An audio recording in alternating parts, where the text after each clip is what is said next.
Une journée dans la vie d'un dessinateur projeteur, l'immersion totale. Bienvenue dans cette nouvelle vidéo. Bonjour, ravi de vous retrouver. Alors, je vais vous donner une journée type. Alors, on arrive au bureau, il est à peu près 8 h du matin.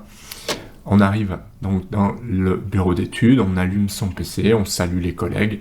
Voilà comment commence la journée type d'un dessinateur projeteur. Alors, il arrive qu'il y ait des jours où vous soyez en télétravail, souvent vous allez être au bureau et jusqu'à la pause café de 9h30, 10h, vous allez travailler. Donc vous pouvez discuter avec les collègues, vous pouvez commencer à travailler si vous avez du travail, sinon vous allez voir votre chef ou votre responsable viendra pour faire un petit point sur vos objectifs. Donc voilà, on part du principe qu'on va travailler en autonomie.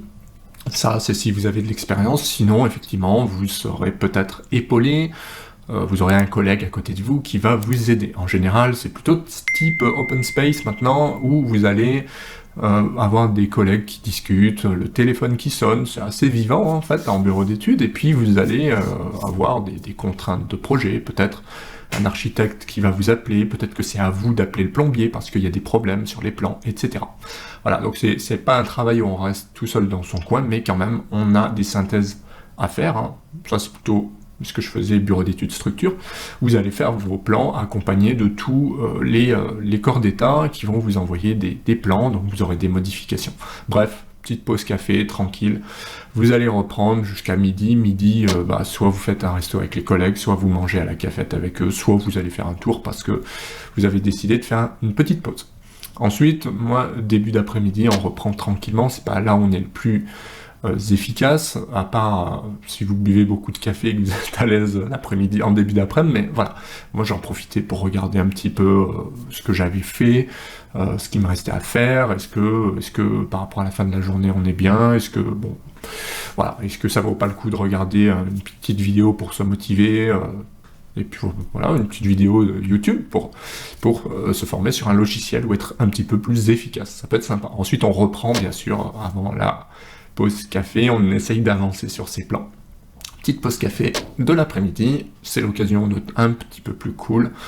On finit en général tranquillement, sauf si vous avez un coup de pression, ça arrive de la part de votre chef, vous êtes obligé d'envoyer des plans, vous avez une réunion, vous avez ça, vous avez une visite sur le chantier, ça peut arriver, c'est plutôt rare maintenant. Mais les réunions de l'après-midi, ça peut arriver. Ça peut être une réunion avec tout le groupe, tout le service structure, ça peut être une réunion avec un architecte ou avec quelqu'un d'autre parce qu'il y a un souci sur le chantier, etc. Bref, on va finir tranquillement, et moi, ce que je faisais le soir, c'est que je faisais un petit point rapide sur ce que j'avais fait, ce qui me restait à faire le lendemain, pour pouvoir attaquer le lendemain, rebelote, sereinement. On rentre à la maison, on essaye de se vider la tête. Voilà la journée type du dessinateur projeteur. Ensuite, ce qu'il faut retenir, c'est que c'est vrai que, comme on me demande souvent, notamment des personnes qui sont extérieures à ça, qu'est-ce que c'est par rapport aux autres boulots? Alors, le stress, il est pas... Enfin, on va dire que c'est pas physique, en fait. C'est que c'est plutôt... Vous avez beaucoup de choses dans la tête. Et donc, en fait, la difficulté est plutôt là.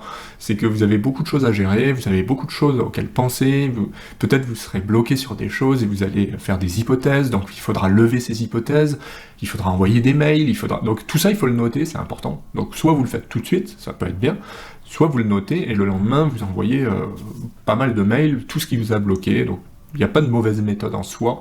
Moi, c'était plutôt que j'essayais d'avancer un maximum et de soulever tous les points en attente et d'envoyer des mails le lendemain ou le soir en disant voilà, là j'ai vu ceci, j'ai vu cela, j'ai vu ça, mais d'une manière un petit peu coordonnée. Voilà. Après, c'est vrai qu'il y a un certain stress, une gestion du stress à avoir.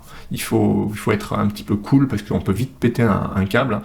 Il y a beaucoup de turnover, il y a beaucoup de burn-out aussi parce que justement on n'est pas capable de gérer ce stress. On veut la réponse tout de suite, on a le chef qu'on commence à plus supporter, les collègues non plus. Voilà. Il faut essayer de rester cool, c'est un beau métier, mais voilà, la pression elle est dans la tête. Et le soir, je peux vous garantir que quand vous rentrez chez vous, vous êtes franchement fatigué parfois, et du coup vous avez même plus envie de faire du sport. Mais c'est là qu'il faut se dire, voilà, on essaye d'évacuer, de se dire, de toute façon là je ne peux rien faire, je prends un temps pour souffler, j'essaye de penser à autre chose et de faire, voilà. Après c'est pas toujours évident, mais voilà un petit peu ce qui vous attend c'est pas, il y a des très bons moments, hein. Parfois c'est super sympa, on apprend plein de choses, on va découvrir des nouveaux procédés, on va découvrir des beaux bâtiments, on va s'entendre à merveille, et puis d'autres fois vous allez avoir beaucoup de pression, beaucoup de fatigue, vous allez avoir beaucoup de stress par la nouveauté, mais globalement il faut essayer de se dire qu'il y a des hauts et des bas, et il y a des jours ça va, il y a des jours ça va pas, il y a des semaines ça se passe super bien, il y a des semaines c'est la catastrophe. Donc il n'y a pas de recette miracle. Voilà pour cette vidéo, j'espère en tout cas que ça vous a donné une idée, que ça vous a aidé. Si c'est le cas, petit pouce bleu, c'est important aussi de soutenir la chaîne en vous abonnant, parce qu'il y a beaucoup de contenu, ça prend beaucoup de temps. Sinon, il y a la formation complète si vous voulez devenir un expert en peu de temps et avoir tous les tuyaux tout de suite. Et sinon, vous avez d'autres vidéos qui vous attendent, mais n'hésitez pas à me contacter en commentaire, je serai ravi de vous répondre. Et puis, je vous dis à bientôt en vidéo. Ciao!